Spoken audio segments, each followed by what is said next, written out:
سوال ہے کیا زبردستی دلوائی گئی طلاق جو ہے وہ طلاق ہو جاتی ہے یا نہیں ہوتی؟ پیارے مسلمانوں، پیارے بہن بھائیوں، جواب جو ہے وہ نوٹ فرمائیں۔ زبردستی دلوائی گئی طلاق واقعہ نہیں ہوتی۔ اسلام نے اس سلسلہ میں بھی زوجین کا خیال رکھا ہے کہ اگر کسی آدمی کو بلا وجہ طلاق پر مجبور کر کے طلاق دلوائی جائے تو کیا طلاق ہو جائے گی؟ شریعت نے اس کا جواب نفی میں دیا ہے کہ نہیں ہوگی۔ حضرت عائشہ صدیقہ طاہرہ مطہرہ زکیہ مزکیہ رضی اللہ تعالی عنہا سے مروی ہے کہ رسول اللہ صلی اللہ علیہ وآلہ وسلم نے فرمایا، لا طلاق ولا عتاق فی اغلاق، زبردستی دلوائی جانے والی طلاق اور غلام کی آزادی معتبر نہیں۔ یہ روایت ابو داؤد میں موجود ہے اور ابن ماجہ میں موجود ہے۔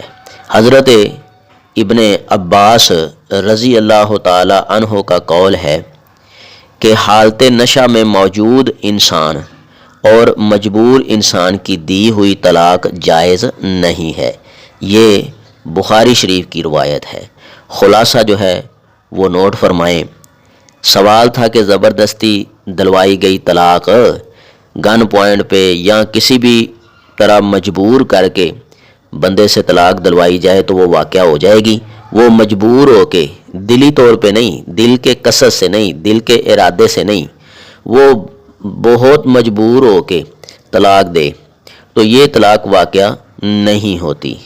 اور حضرت ابن عباس رضی اللہ تعالی عنہما کا قول ہے کہ نشہ کی حالت میں اگر کوئی طلاق دے تو وہ طلاق واقعہ نہیں ہوتی، اور مجبور انسان جس کو مجبور کر دیا جائے اور اس کا دل یہ کام کرنے کو نہ کرے اور وہ کسی کی زد و کوب میں آ کے، کسی کے پریشر میں، دباؤ میں آ کے، ڈر کے، مجبور ہو کے طلاق دے تو یہ جائز نہیں ہے۔ اللہ تعالیٰ اس باریکی کو سمجھ کے اس کے اوپر عمل کرنے اور کروانے کی توفیق عطا فرمائے۔